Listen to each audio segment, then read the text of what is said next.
candu tuh seperti si bengkel. Jadi pada saat canduan dan itu ini mah udah aja gitu dimasukin ke rehabilitasi. Orang tua nggak punya peran atau andil untuk melihat bahwa kerusakan apa aja yang akan dialamin sama candunya dong. Gitu. Tidak mau terlibat dalam proses pemulihan yang sudah fix ya, bahwa pemulihan itu seumur hidup gitu. Benar.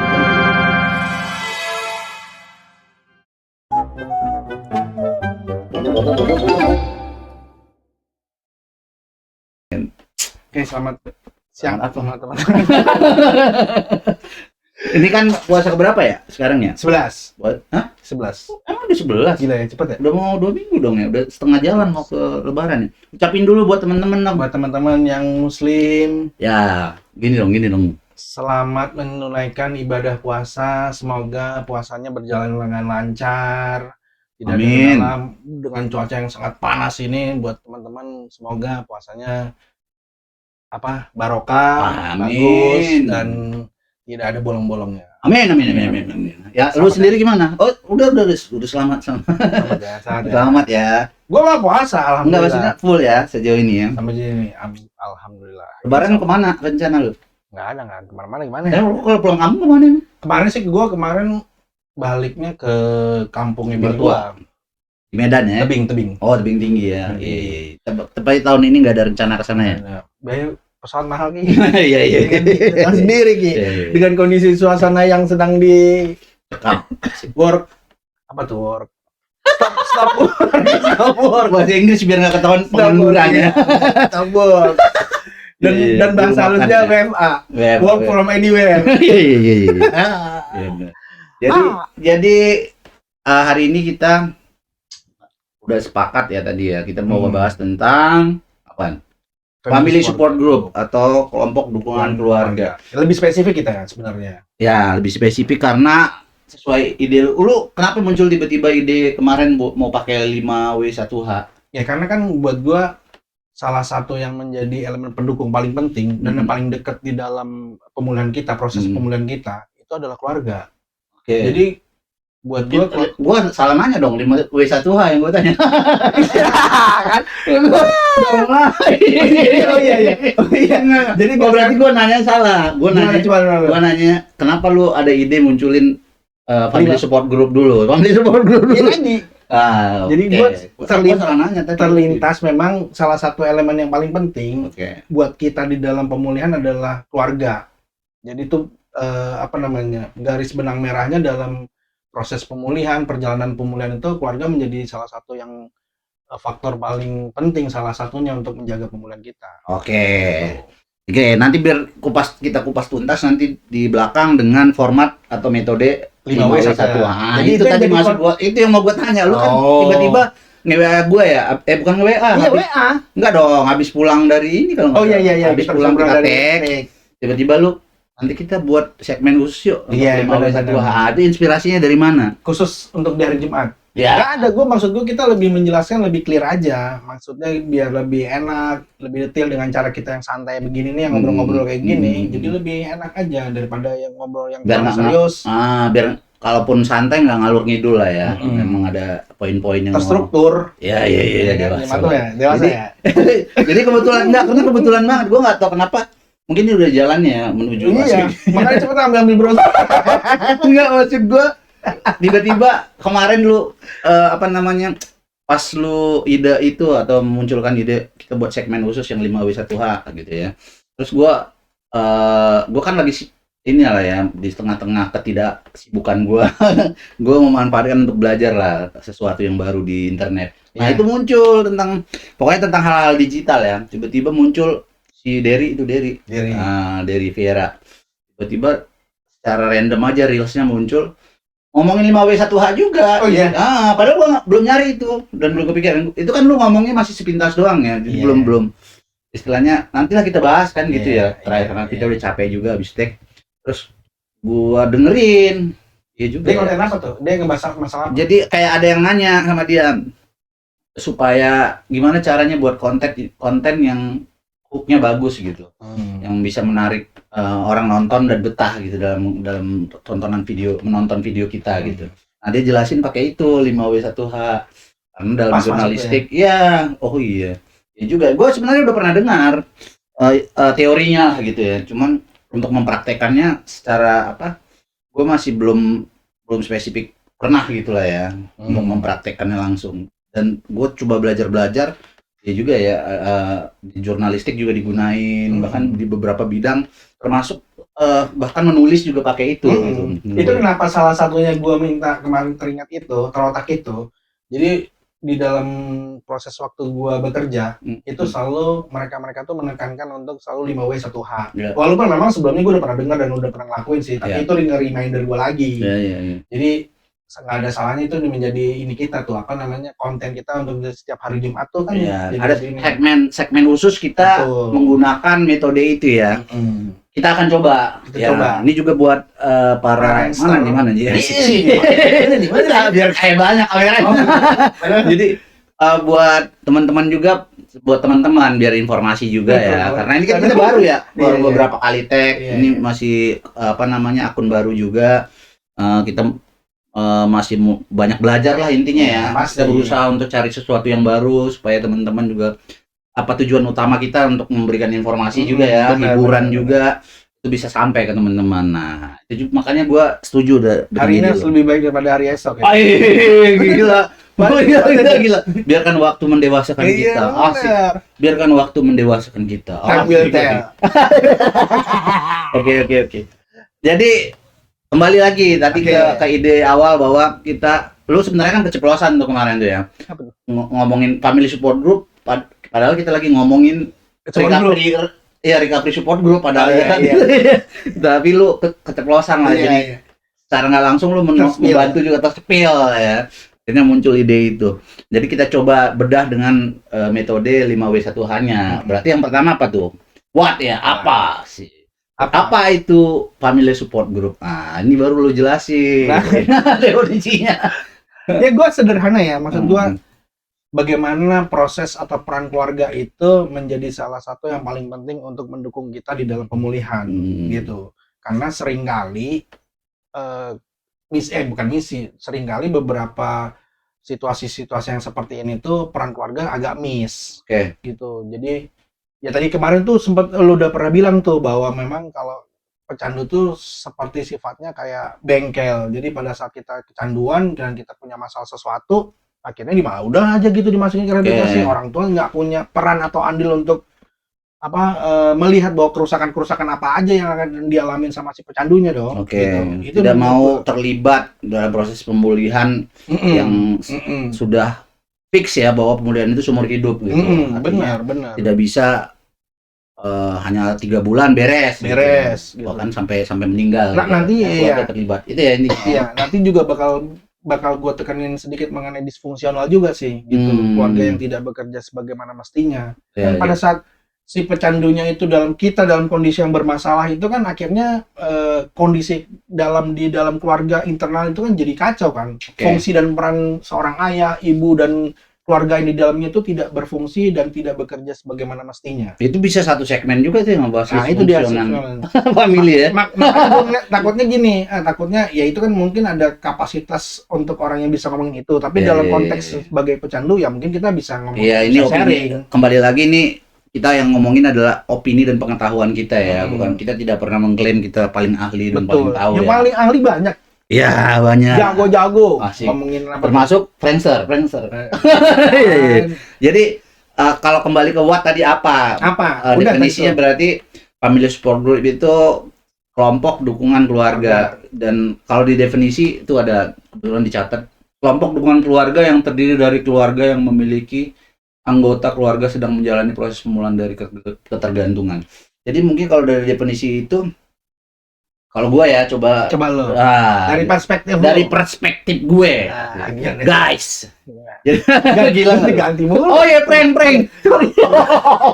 Gue nggak terima banget ya. Prank. Buat prankster. Kalau dari gue sih dari definisi yang tadi dan juga dari apa yang gue ketahui, jadi keluarga itu juga butuh kelompok dukungan gitu. Jadi bukan hanya bahwa keluarga juga bermasalah. Benar. Gara-gara si pecandu ibarat kayak di pinggir jurang gitu ya.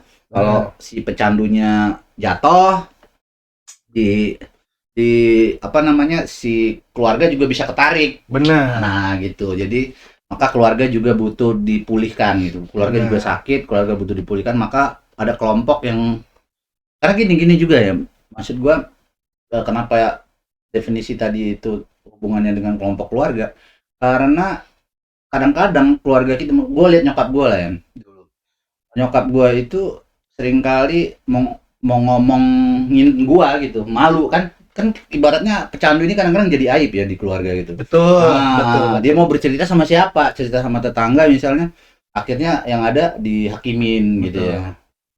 Memang gak beres tuh gini-gini. Akhirnya dia takut gitu ya, dia udah merasa insecure duluan gitu. Nah, maka butuh ada keluarga lain yang punya permasalahan yang sama. Gitu. Prinsipnya kan kayak recovery support group juga ya. Punya permasalahan yang sama, akhirnya dia bisa share dengan tenang tanpa harus takut dihakimi, gitu ya. Terjawab tuh. Benar. Asik.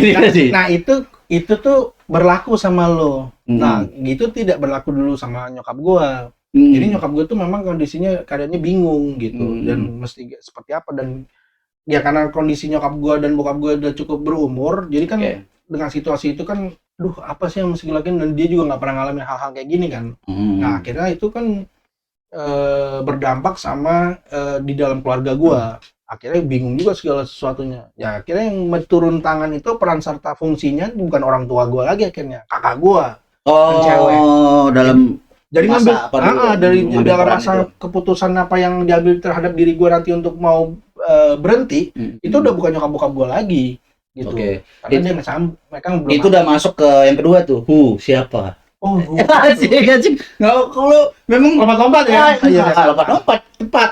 Kita udah masuk yang kedua. Terus siapa aja yang terlibat? Kalau di lu tadi itu kakak lu ya yang lebih banyak terlibat dalam proses pemulihan. Sebenarnya secara definisi itu siapa aja menurut perspektif lu atau menurut pandangan lu? Kalau perspektif gua? Ya seharusnya. Kalau tadi kan lu berdasarkan pengalaman lu bahwa yang terjadi selama ini atau dulu yang terjadi dalam proses lu, kakak lu yang lebih banyak ambil peran. Iya. Gitu ya. Nah seharusnya atau sebenarnya siapa gitu who-nya ini? Kalau perspektif gua, who-nya harus ada orang terdekat. Apa yang lu ketahui? Enggak, kalau menurut gua who's-nya itu adalah orang-orang yang terdekat atau dalam tanda kutip itu keluarga inti. Menurut gua harus yang punya turut andil, karena kan kita masih ada di dalam lingkup yang di dalam rumah, dan berdasarkan nama di dalam rumah dan ada di dalam lingkup semua keluarga inti ada di situ gitu. Nah, cuman kan waktu itu situasinya menurut gua nyokap gua tuh akhirnya tidak bisa ngambil keputusan yang benar-benar saklek untuk mau diapain sih ini anaknya gitu. Kalau lu case lu ya kemarin lu pulang dari rehab gitu ya, pulang dari rehab tuh kembalinya ke rumah orang tua, tinggal sama orang tua. Iya. Walaupun dalam proses kakak lu dalam proses pemulihan lu, kakak lu yang berperan. Jadi orang tua lu justru tidak mengambil peran langsung.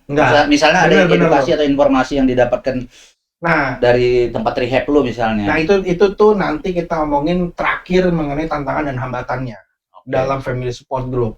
Tapi buat gua itu salah satu tantangan dan hambatan yang gua temuin pada saat itu. Jadi keterlibatan orang tua itu minim untuk perspektif gua ya, untuk di kacamata gua.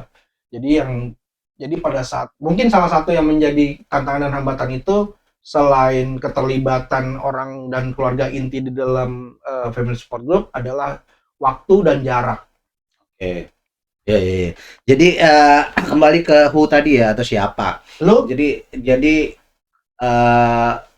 kalau gua ambil pandangan lu tadi, kalau lu kayaknya lebih mengedepankan siapa kemana anak tadi balik gitu ya, atau orang tadi balik, artinya satu rumah kalau bisa gitu. Jadi kan ada kemungkinan gini, kenapa gue bilang gitu, misalnya ada seseorang kita rawat gitu ya, atau dia menjalankan recovery gitu ya, rehab lah misalnya yang paling mudah, terus dia pulangnya nanti omnya misalnya, berarti yang perlu sebenarnya atau kehidupan sehari-harinya sebenarnya sama omnya, dia mulai kecanduannya di rumah omnya, terus dia dirawat oleh omnya misalnya, berarti kan ya harusnya omnya yang mendapatkan kelompok bantu tadi ya, dan ya semua layanan dari kelompok bantu itu yang berhak atau yang seharusnya dapat tuh omnya, gitu ya. Betul. Oke, jadi orang-orang yang terlibat dalam family support group kalau secara teori yang pernah gue tahu ya pasti keluarganya langsung tadi ya, macam-macam ya, keluarga inti. Terus orang terdekat. Orang terdekat kan tuh bisa siapa aja kan, siapa ya. Terus profesional juga ternyata bisa terlibat, dalam arti misalnya gimana? Gua kebayangnya gini, karena ada pengalaman gua waktu di Medan gitu ya, coba untuk sama teman menginisiasi kelompok seperti itu, kelompok keluarga gitu. Jadi maksudnya kita kebayang sama teman itu bahwa akhirnya keluarga-keluarga tidak terfasilitasi gitu. Yang terfasilitasi itu selalu kita udah buat recovery group gitu ya untuk klien-kliennya, tapi keluarga tidak terfasilitasi. Kita ngerasanya gitu. Jadi kita sempat coba meramu lah, ngumpulin keluarga, sempat. Terus kita pengen bikin grup lah keluarga itu. Jadi maksud gua dari case itu ada profesional juga. Kita kan sebagai profesional di situ. Maksud gua posisinya. Gua sama teman gua kebetulan ya profesional juga lah, kerja sosial lah gitu lah ya. Terus dia dan gua sepakat, yuk kita kumpulin keluarga-keluarga, kita buatin wadah buat mereka sharing, buat mereka ini. Jadi ada orang di luar keluarga itu sendiri, itu fasilitatornya gitu. Nah itu berjalan waktu itu? Waktu itu cuma 2 kali yang gua terlibat ya, karena status gua di situ sebenarnya apalah ya istilahnya ya, sukarela. Ya, gue hanya diminta membantu lah, itu proyeknya dia lah gitu.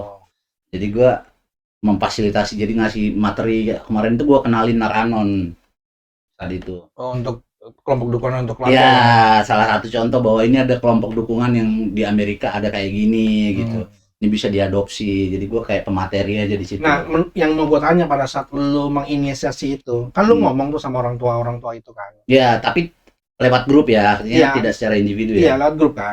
Dan respon mereka apa pada saat mereka lo tahu akan menginisiasi kelompok dukungan keluarga?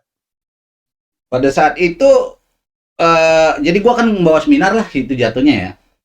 Jadi gua diundang sama temen gua ngenalin Naranon, terus ada tanya jawab. Kayak kalau ngelihat dari respon pada saat momen itu, mereka sih paham lah gitu maknanya. Jadi sehingga bagus juga gitu ya. Karena gue di situ menjelaskan dengan jelas bahwa gunanya ini gini loh. Misalnya ibu-ibu kayak tadi gue bilang, atau bapak-bapak, kan ada momen-momen tertentu kalau mau cerita sama orang lain tuh malu. Itu tuh paling yang sering banget gue angkat. Karena memang itu kenyataan dari nyokap gue juga begitu.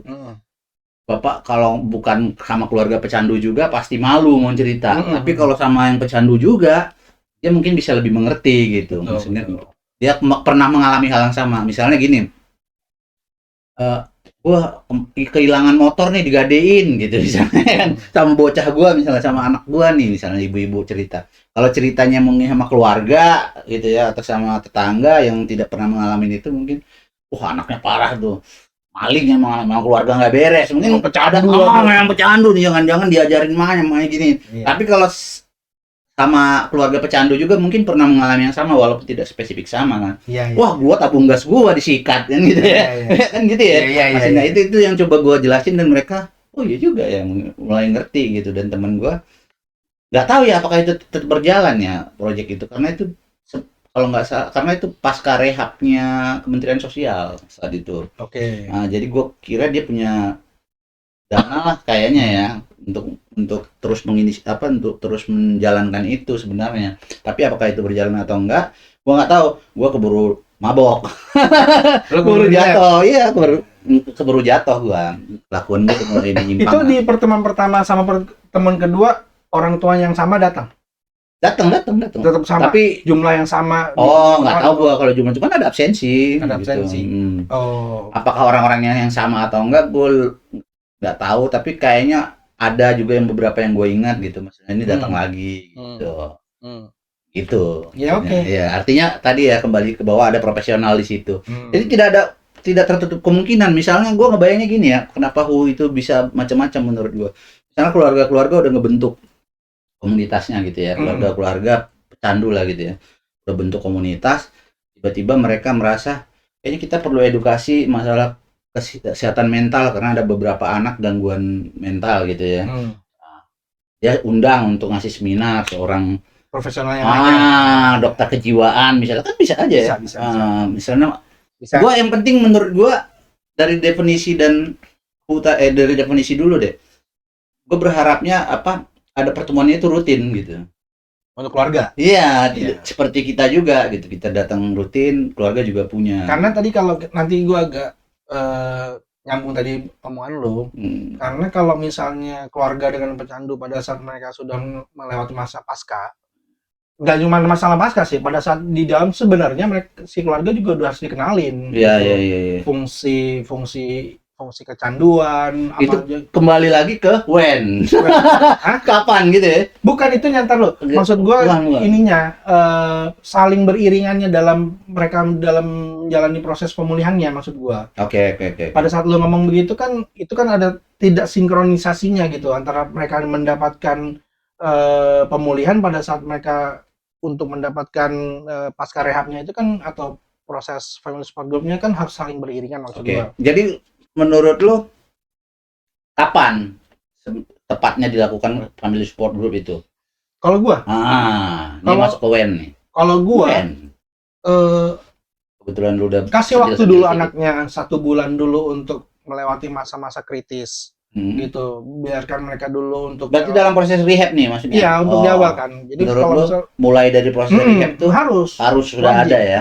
Jadi kasih dulu anaknya, ngasih masa istirahat, pemulihan secara fisik, mungkin minggu 1 bulan gitu paling lama. Habis itu libatkanlah orang tua. Konselor gizinya panggil lah gitu. Jadi biar orang tua tuh tahu gitu pada saat mereka dalam ngerasain posisi si anak itu seperti apa dan kayak gimana, dan menjalani proses bulan-bulan berikutnya tuh mereka juga harus bisa terlibat untuk hal-hal kayak gitu. Kalau pengalaman lo sebagai klien dan sebagai profesional lah gitu, sebagai konselor, itu dilakukan kapan? Yang dulu pernah alamin gitu. Misalnya dari klien dulu deh. Waktu klien lu, waktu jadi klien tuh ada FSG. Gua kalau klien Ki bertolak belakang dengan waktu gue menjadi seorang konselor. Gimana tuh? Nah, waktu inilah tantangan dan hambatannya lagi akhirnya ngobrolinnya. Jadi waktu gue jadi klien, karena jarak antara Jakarta Bogor itu cukup jauh, bokap gue juga udah cukup berumur. Jadi itu salah satu tantangannya, karena itu kan di hari Sabtu dan hari Sabtu dan Minggu. Nah, sementara waktu itu kan bokap nyokap gue kan Senin sampai Jumat kan kerja. Jadi itu harusnya waktu mereka istirahat. Betul, kan mereka. Nah, itu menjadi salah satu tantangan dan hambatan. Walaupun memang beberapa kali sempat pernah datang. Datang juga. Pernah. Nah, cuman tadi gue bilang yang tadi di awal itu kan harus beriringan. Proses memberikan informasi, deliver informasi itu kan mesti harus berbarengan. Pada saat mereka sudah mengalami masa yang cukup bagus dan melewati masa-masa kritis, proses orang tua itu juga harus dilibatin dalam FSG itu kan. Nah, maksud gua tuh harus jadi sinkron gitu jalan-jalannya gitu. Dan itu juga pentingnya edukasi dalam family support group tadi ya, bahwa jadi keluarga tuh dapat gambar atau istilahnya dapat bukan pelajaran, dapat sesuatu yang bisa mereka gunakan after atau setelah anaknya balik gitu ya. Nah, kalau lu dapat keluarga lu saat itu, bokap lu, atau pas datang itu apa yang terjadi? Ada 2 cara sih buat atau konseling keluarga kah? Kan itu beda lagi ya? Iya, ada 2 cara menurut gua. Kalau misalnya orang tua dengan kondisi yang benar-benar agak dalam tanda kutip sibuk atau memang jarak dan waktu itu menjadi kendala. Buat gua pada saat momen orang tua gua datang berkunjung gitu, walaupun memang bukan harinya untuk melakukan FSG, family support group, akhirnya gue memberikan sedikit demi sedikit informasi edukasinya dan beberapa buku-buku tentang buklet, tentang pamflet itu gue kasih tuh, jadi sedikit banyak nggak begitu banyak ketertinggalannya kalau misalnya mereka nggak ikut FSG. Gitu. Dari sisi edukasinya ya? Ya, karena kalau dari sisi informasinya, ya kadang-kadang tuh pada saat itu gue manfaatin pada saat gue pulang pulang ke rumah. Jadi mereka gue kasih informasi bahwa gini apa yang gue dapat segala macam, kondisinya seperti ini dan seperti itu. Itu sesuatu yang hal yang didapatkan harusnya pada saat kegiatan family support group gitu ya. Jadi mungkin family support group yang terjadi saat itu adalah lebih ke kegiatan kali dalam satu circle program ya berarti ya. Okay. Dan sayangnya kalau sudah anaknya itu udah keluar, itu jadi berkurang intensitas orang tua untuk datang ke pertemuan support grupnya. Ya dipikir bahwa anaknya udah selesai kan secara program, ya jadi secara otomatis ya gue juga udah selesai juga dong untuk dengerin FSG itu gitu. Karena kalau dari sisi gue sih ada hal yang penting juga bahwa keluarga tidak hanya perlu memang informasi dan edukasi itu perlu buat keluarga ya. Tapi tidak hanya itu menurut gua, kalau dari sisi gua ya, pandangan gua. Tapi support group itu kelompoknya juga harus ada gitu, bangun apa namanya ya, komunitasnya. Gua selalu kebayang gitu, nggak tahu kenapa setiap ngomong family support group, gua selalu kebayang, gua pengennya ya mungkin ini berkaca dari apa yang gue alami ya. Nyokap gue tuh sakit banget gue bikin ya, khususnya nyokap gue ya. Kalau bokap gue ya sakit juga mungkin lagi juga kesakitan juga ada, cuman nyokap gue tuh sampai drop lah, setiap gue bermasalah pasti dia drop gitu, sakitan dan segala macam, sehingga menurut gue dia bukan hanya sakit fisik tapi mentalnya juga bermasalah.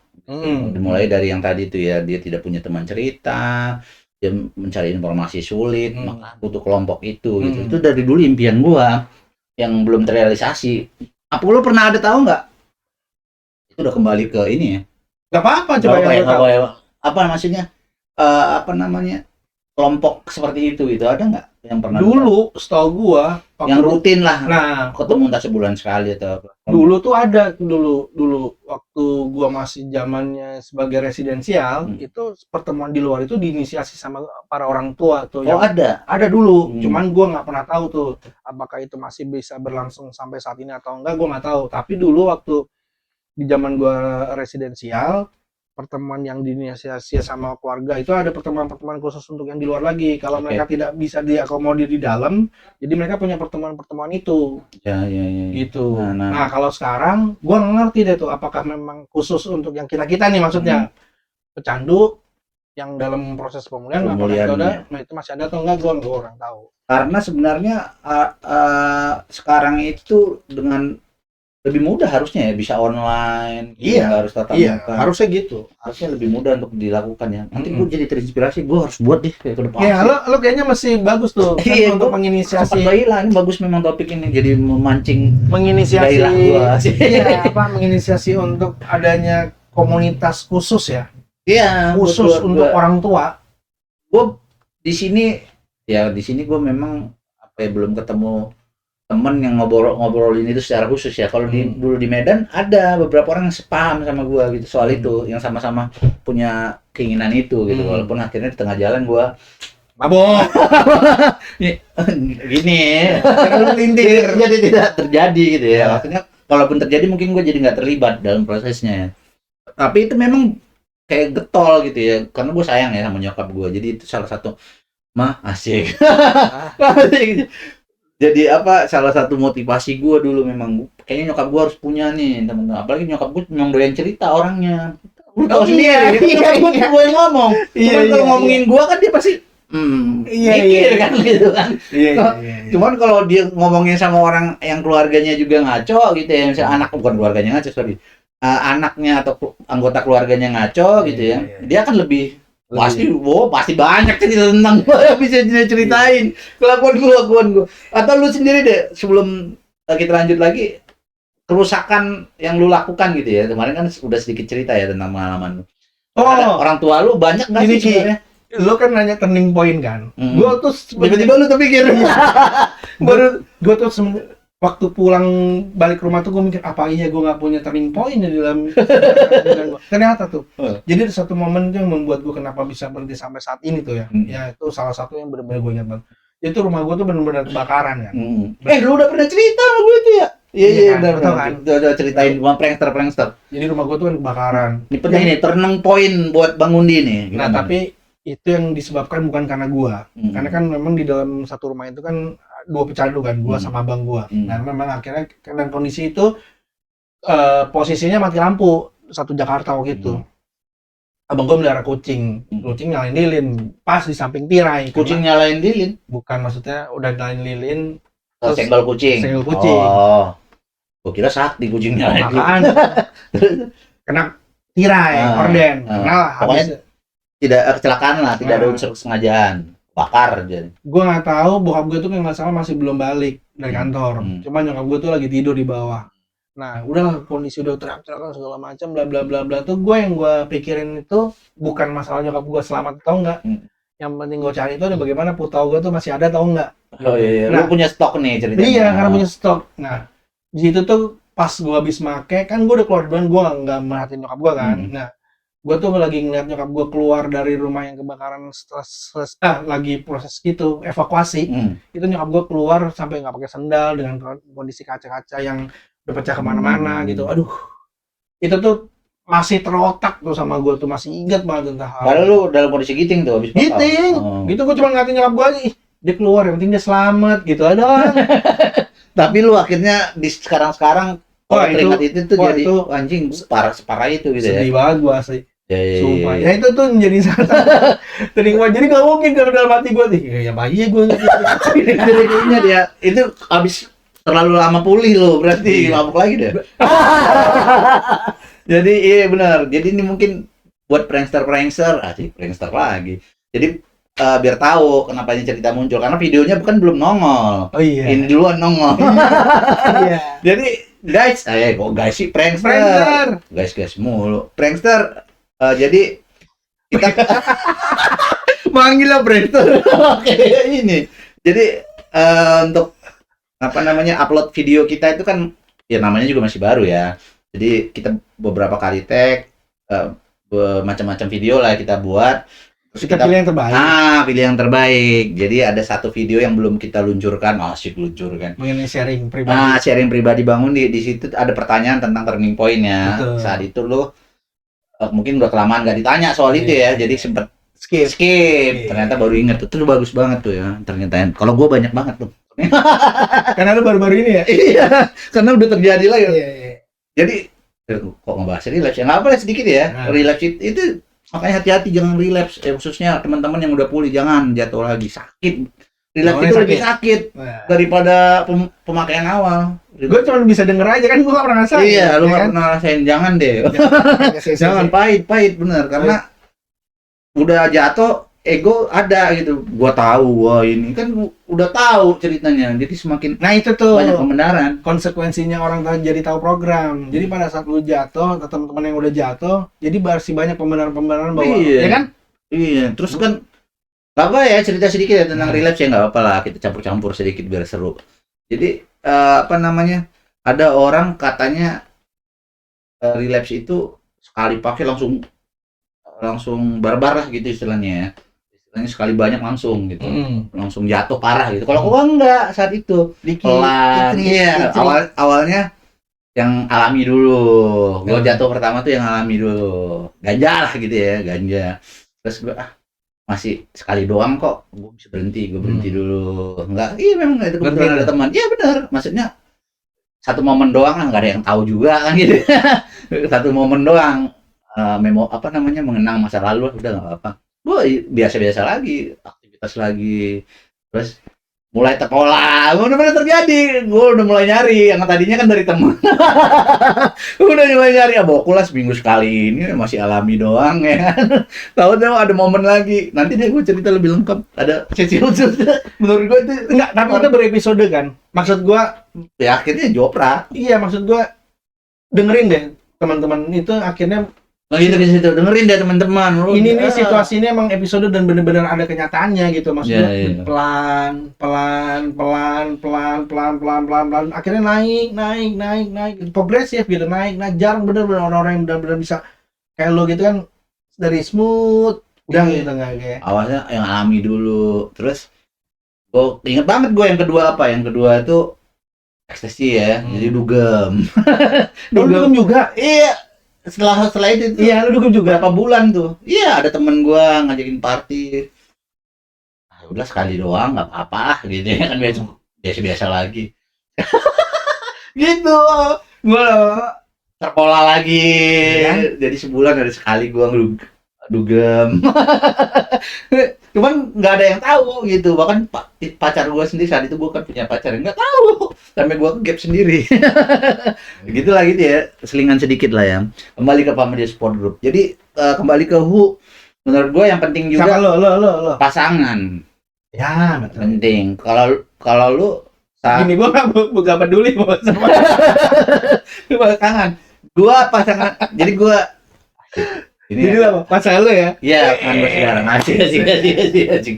Gua maksudnya gimana ya gua bilangnya ya? Ini penting, support. ya penting buat dia juga teredukasi soal itu karena kan dalam beberapa momen, khususnya sekarang kan udah secara inilah ya, dia bisa lihat konten lah gitu ya. Kita ngomongin adiksi segala macam. Bahkan dia nanya kemarin tuh yang konten kemarin soal gua jatuh lagi setelah 3 tahun, nyaris 4 tahun.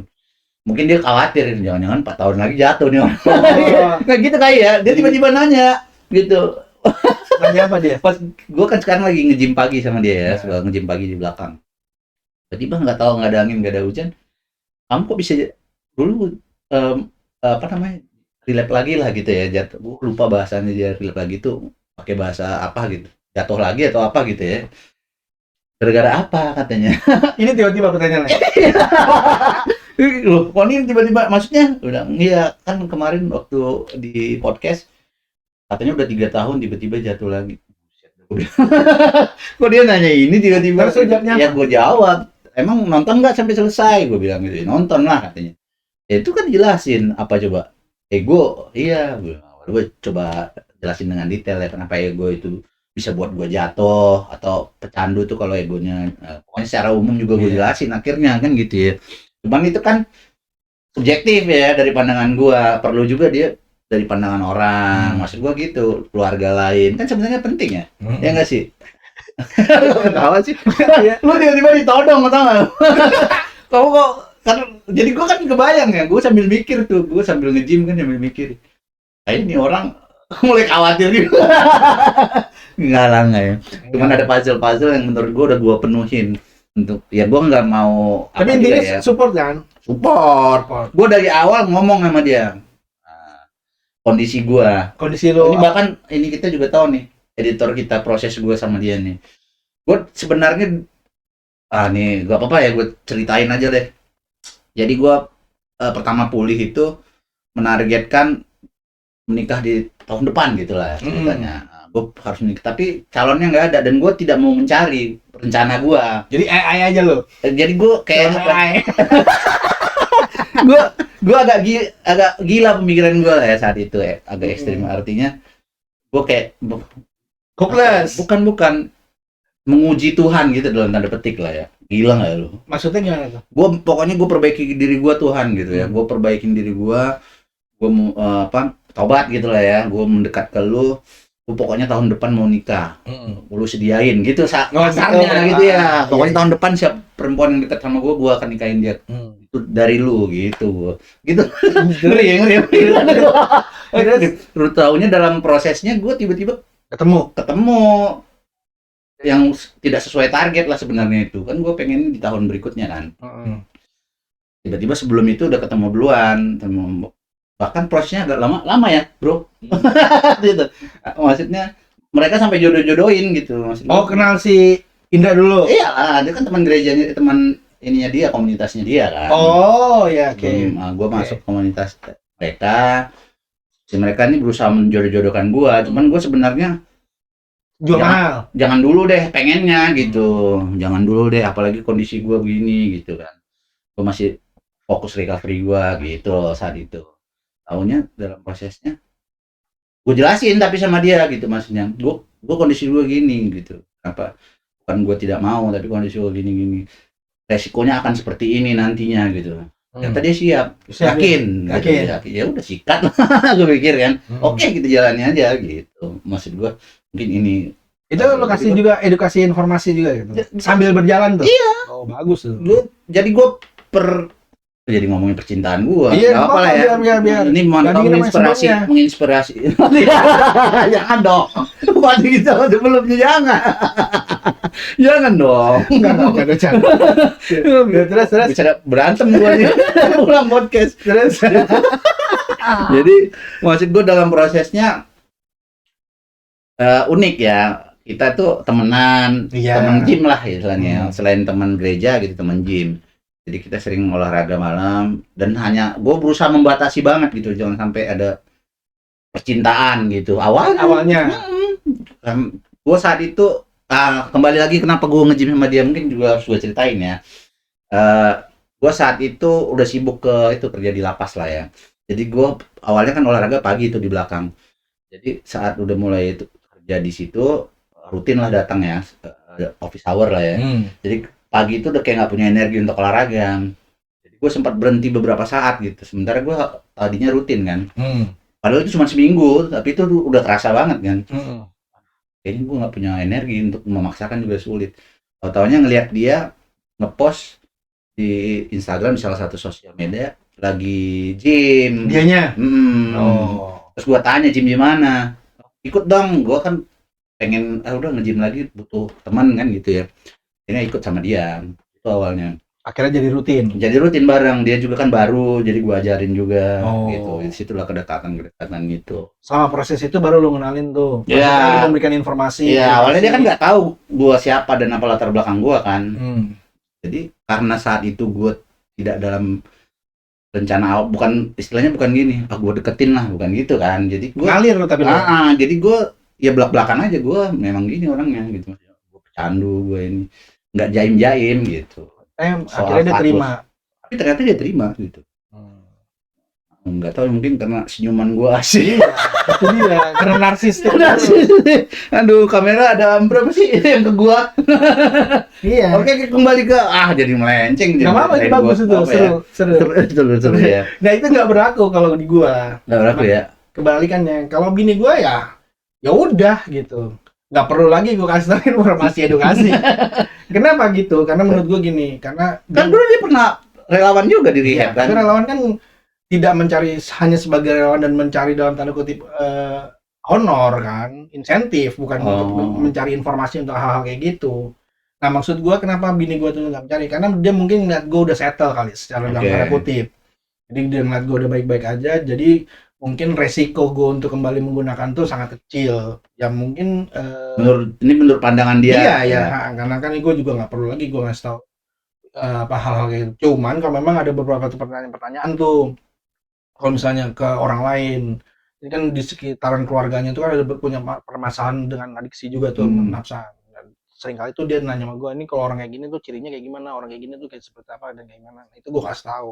Tapi kalau secara spesifik dia lu berdua nih dia nanya. Pernah dia penting ya udah penting lu gajian kasih yang penting tanggung jawab lu lu suami lu sisanya tinggal 10%.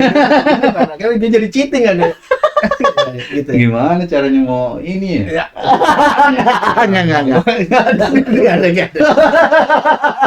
Jangan. Ya gitu. Pokoknya gitu menurut gua. Oke. Itu tadi intermezzo agak nggak keluar juga sih sebenarnya, cuman ya masih berhubungan. Tapi nggak benar lu, balik lagi benar lu, nggak cuma hanya keluarga inti aja, tapi pasangan juga, om juga, tante. Yang penting menurut gua orang-orang yang bertanggung jawab atas pemulihan lo itu paling tidak harus dilibatin. Gitu. Apalagi kayak gua ya, misalnya gua jadi menikah gitu misalnya, dan tinggal bareng kan tentunya. Gua juga butuh alarm kan, istilahnya untuk apa? Untuk alarm untuk gua mulai ya tanda-tanda lah kayak kemarin kita bahas tanda-tanda kejatuhan gua misalnya ada muncul gitu ya. Oh ini orang udah aneh nih nggak kayak biasa. Karena nyokap gua punya itu. Jadi nyokap gua kalau udah mulai ngaco kan gua jatuh bangun ya. Oh warning sign-nya ada. Iya, nyokap gua tahu misalnya tadinya gua nggak pernah pulang malam udah mulai pulang malam. Nyokap gua tuh udah langsung ke situ nembak langsung. Udah mulai kau pakai narkoba. Udah mulai kok ini lagi gitu. Maksudnya itu tuh hal-hal yang harusnya ya gue nggak berharap terjadi lah gua atau berulang lagi, tapi maksud gue butuh alarm itu juga kan sebenarnya kan gitu ya. Oke. Lanjut lagi apa yang belum? Where Where? Di mana? Itu tadi kan pertanyaannya, di mana ada? Lu pernah tahu nggak? Ada berarti udah ya kelompok. Iya maksud gua harusnya belum terjawab. Ya menurut gua harusnya idealnya kalau di mana FSG itu harus ada di tempat kita menjalankan pemulihan tuh menurut gua itu wajib. Minimal rehab punya harus ada. Itu harus punya itu benar-benar gitu informasi dan edukasi di dalam. Kedua pasca setelah dalam proses menjalankan pemulihan itu juga ada tuh yang tadi lu bilang tuh. Gue berharap inisiasi lu tuh bisa terwujud. Ya. Tuh dua tempat tuh menurut gue tuh menjadi salah satu untuk menjaga pemulihan itu menjadi jauh lebih baik tuh berkualitas tuh harus di dua tempat itu harus ada gitu. Lo carilah kalau nggak ada nanti kita coba bantu cari. Terus apa lagi? How? Bagaimana? Cara udah kau aja sih, di mana udah ya? Udah. Kapan? Bagaimana cara memanfaatkan FSG? Kapan belum? Kapan tuh maksudnya? Kapan sebaiknya keluarga bergabung? Udah ya? Udah. Menurut gua gini. Maaf ya, prankster ya. Karena ini segmen baru. Jadi kita coba lebih ini ya. Kapan harus belajar ya? Orang tua tuh menurut gua harus bisa beriringan. Harus bisa sefrekuensi gitu. Tadi menurut gua tuh salah satu yang menjadi atau mungkin pertanyaannya gini, akibatnya kapan sebenarnya seorang atau keluarga itu ini secara umum ya, bukan hanya pecandu, akhirnya butuh ikut FSG kali gitu ya pertanyaannya, kapan? Ya kan maksud gua karena gini, gua kenapa pertanyaannya gitu, jadi jangan udah pas rehab aja gitu, pas rehab anaknya rehab terus jadi butuh FSG. Menurut gua pas pertama kali dia tahu bahwa anaknya bermasalah. Jangan-jangan kayak narkoba nih. Dia udah harus cari informasi kan? Iya. Ya enggak sih? Benar. itu benar. Harus lah tangkap sekali gitu misalnya. Atau ketemu bong atau alat hisap gitu. Dia harus cari informasi ya. Tidak lagi menutup diri kan, karena ini penting banget menurut gua. Karena kadang-kadang gini, sering menurut gua. Keluarga-keluarga itu masih merasa enggak, anak gua enggak gitu. Betul. Itu selalu berusaha mencari pembenaran gitu. Iya benar. Lu akuin aja lah. Kalau memang anak lu aneh dalam tanda petik ya, tadinya prestasi bagus, tiba-tiba anjlok gitu ya. Tadinya supel bergaul, tiba-tiba isolate atau itu udah ya bukan berarti pasti ya, tapi lu harus cari itu informasi, warning sign yang kayaknya udah perlu cari, apalagi dapat alat hisap.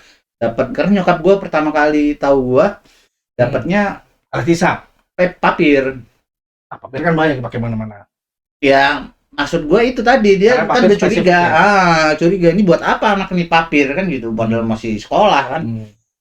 Akhirnya gue cuma jawab saat itu punya orang nitipin gitu, dan nyokap lo percaya lagi. Iya, akhirnya kalau anak gua nggak mungkin gitu padahal dia kan bisa cari informasi lebih ini lagi sebenarnya. Ya curiga aja, lu kayak polisi, curiga aja dulu gitu kan. Selidiki dulu gitu. Karena kecanduan itu balik lagi bisa menyerang siapa aja. Nggak parah, berarti salah nyokap gua nih kalau kayak gitu. Nggak dong enggak lah, yang salah itu yang nyalain orang, salah handphonenya ya. Kenapa dia klik? Nyalain nyokap gimana sih? Kenapa baca informasi dulu? Asik. Makanya ya itu salah satunya menurut gua minimnya dan jarangnya informasi pada saat nyokap lu dulu nyari. Iya kan? Ini belum zaman gini lah, orang gua masih sekolah. Iya, makanya nggak ada informasi itu kan. Jadi gua melarinya ke siapa? Ceritanya juga mau ke siapa? Apalagi zaman gua juga, bokap gua mau nyari informasi ke siapa? Yang paling dia tahu kan, udah pokoknya itu bermasalah. Iya, orang itu bermasalah, udah masukin aja rehab lah. Udah tuh mobilnya rusak, udah masukin bengkel lah. Mau yang rusak bannya nanti dibetulin mesinnya, bodoh, yang penting balik-balik ke rumah udah beres semuanya. Kan kayak gitu kan. Itu yang paling menurut gua gitu. Apalagi yang ngerinya itu tau nggak? Ngeri lagi. Lebih banyak yang hilang. Bukan maksud gua seharusnya BNN gitu kan mengambil peran lah ya. Sebut aja lah BNN gitu. Tapi identik atau istilahnya apa, image-nya BNN itu kan serem ya bagi keluarga. Misalnya kita kebayang lah keluarga gue misalnya untuk melapor ke BNN anaknya bermasalah atau cari informasi, kan dia pasti takut karena apa, image-nya menangkap gitu. BNN ini kan nangkapin orang gitu, bukan tempat untuk, padahal sebenarnya ada layanan juga mereka rehabilitasi kan. Ya benar nggak? Bahkan pencegahan mereka punya, tapi sayangnya yang justru image yang terbangunnya cukup seram ya. Image penangkapannya doang atau pemberantasannya doang. Gitu. Jadi sehingga tidak menjadi opsi yang baik. Kurangnya informasi dan promosi menurut gua untuk kayak gitu. Dan secara anggaran juga kita ngomong anggaran berat. Beli buaya loh, menangkap buaya loh. Buaya. Iya. Ini tuh Hendra. Iya. Jangan dong. Itu penting tuh. Udah itu. Oke, langsung ke how berarti ya sekarang ya. Bagaimana memanfaatkan FSG dengan baik? Salah satu pertanyaan tuh. Gimana? Bagaimana memanfaatkan?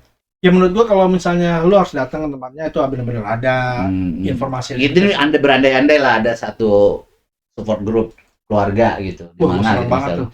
Nah, bagaimana menurut lo keluarga cara memanfaatkan itu? Karena nggak umum ya. Kalau lu gimana coba? Kalau gua kebayangnya yang pertama nyokap gua pasti kan gue suruh, datang ke situ. Ada tempat nih. Iya, gue edukasi dulu nyokap gua misalnya. Ini ada tempat nih, nanti di situ isinya orang-orang ini biasanya nyokap gua kalau kayak gitu. Apain nih? Sama. Tapi kan gua pelan-pelan ya. Pasti butuh mama nanti ada informasi di situ atau pasangan gua deh gitu ya. Kamu datang ke situ coba cari-cari informasi gitu. Atau paling enggak kalau lu memang merasa tidak butuh informasi, lu bagikan informasi yang lu tahu ke situ gitu kan. Ya, bisa aja kan gitu kan. Pengalaman lu. Kalau lu udah ngerasa atau mama ya, misalnya orang tua, udah tahu gimana pengalaman pulih anaknya, misalnya dia ngerasa anak gua udah pulih, udah aman gitu. Dibagikan itu ke orang lain gitu. Kadang-kadang kita ini juga penting nih buat semua nih. Apa? Ini gua marah nih. Marah mulu. Bulan puasa marah-marah mulu. Jadi maksud gua kadang-kadang kembali lagi kadang-kadang sering gua secara belak-belakan gua mengatakan sering. Kita itu kalau keluarga kita atau kitanya belum kena, kita jadi merasa enggak skeptis. Padahal kalau kita tidak peduli yang terjadi seperti di kampung gua.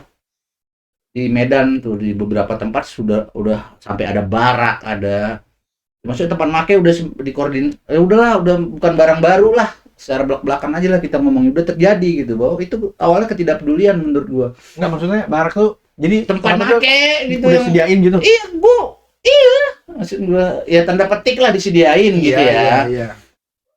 Ya, artinya kan mulainya dari tetangga. Kalau kita semua peduli misalnya ya, kalau tetangga misalnya semua peduli yang walaupun keluarganya keluarga gua nggak ada kok gitu, tapi dia peduli misalnya udah mulai muncul gitu kan dia bisa marah. Nanti anak gua kena atau siapa kena gitu kan. Oh, tapi ini justru pembiaran ya? Iya, yang penting bukan keluarga gua gitu kan. Udah biarin mampus dah situ gitu. Tapi kan tanpa sadar nanti anaknya besar, punya resiko itu kan keluarganya. Bener. Lu atau kita juga harus jelas memberitahu nih kepada prankster.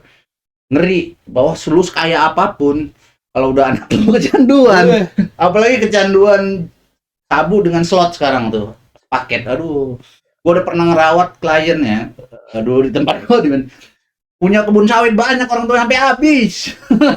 bis. Iya, habis gitu loh, main judi campur sama sabu atau narkoba lah ya.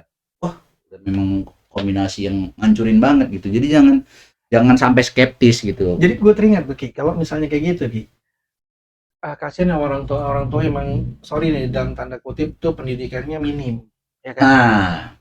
Itu untuk ngundang mereka tuh untuk ayo dong terlibat dalam pertemuan support group tuh juga menurut gua agak sedikit butuh effort tuh. Kadang-kadang minder duluan gitu ya. Itu salah satunya aja. Makanya akhirnya yang ditugasin tuh entah kakaknya, entah orang siapanya gitu, yang memang tidak bersinggungan langsung sama si pecandunya.